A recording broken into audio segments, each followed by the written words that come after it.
Hi guys, it's me Zenoob and I am back with the third episode of the C# tutorial, and today I am going to show you guys about timers.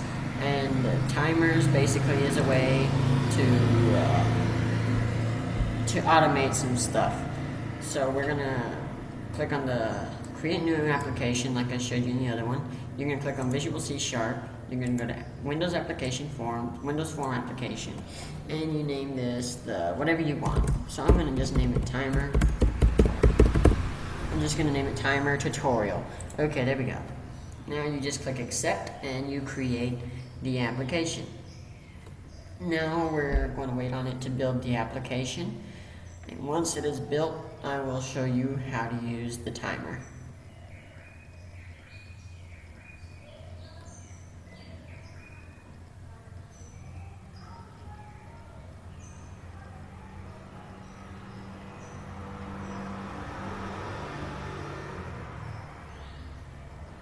This is going to probably take a while, but okay, there we go. Okay, so like I showed you in the past tutorials, you can edit this to the size however you want. Oh, and because somebody asked about this, I'm just going to show you. Give it a second. You can edit by moving this around if you don't like it like that. You can also change this size, or you can make it smaller. Depends on how you like it. You can edit it the way that you feel like. And so we're just going to go ahead and start by naming this whatever you want. There we go, timer tutorial. Make this a little bit bigger right here. And we are going to name this, we're going to add a button first. Okay, and this is going to be called Start. We're going to add another button, and it's going to be named Stop. So this button, this one is going to start the timer, and this one is going to stop the timer. Okay, so first of all, before we start getting anything done with this, we will need a timer. So you can just grab this timer and drag it onto there, and it's going to come up down here because it is not a visible element. So we can just rename it if we want, or we can just leave it like that. Depends on how you want it. And we are going to we're going to double click on this timer. And once we double click on this timer, the code will appear. So what's going to happen here is that when the timer ticks, it is going to run this code.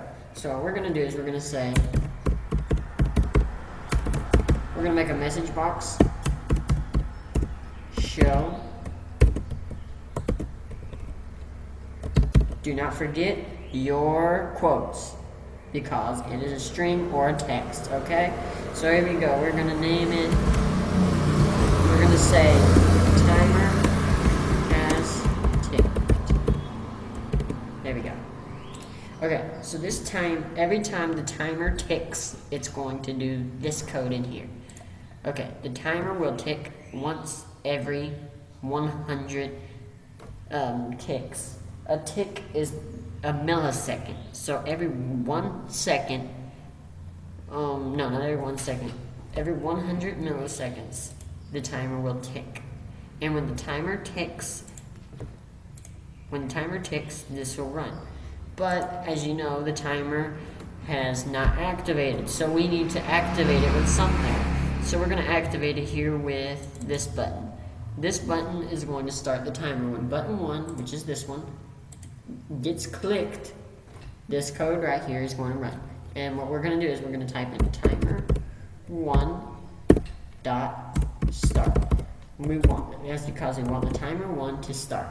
Okay, now to stop this, we're going to go here, we're going to double click on the stop button, and we are going to type timer 1 dot stop. And don't forget to put your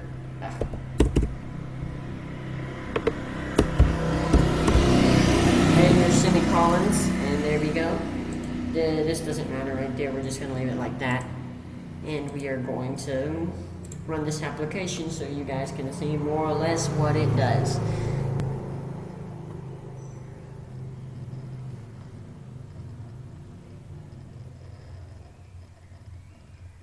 Now we're just going to give it a second to compile, and after it compiles, it is going to run. And once it runs, I will show you exactly how it works. You can customize the ticks however you want, and I'm going to show you that in just a second. So when we click start, oh shit. That was too short. So just be careful. Do not do that. I would suggest you edit the timer and add another and make it 1,000 seconds, because if not, you're gonna have the same error that I just did where everything went crazy. You gotta be super careful with timers because they can make your computer go crazy if you're not careful. So I'm basically gonna say start. Timer is ticked. Timer is ticked. And so we're going to stop that before it does any more damage to my computer. You could also use this to create a directory or copy a file again and again and again and turn it into a virus, or to crash your computer. You can do a lot of things with the timer. The timer is very helpful to automate processes and to keep the time right on. You could also use this to make you a little clock application where it will tell you the exact time, or a little timer application where you can count time and stuff like that. I will show you this in the future. So there you go. Now you've learned how to use the timer, and I will show you something else in the next video. I hope you guys subscribe and give a like to the video, and I will see you guys later. Peace out.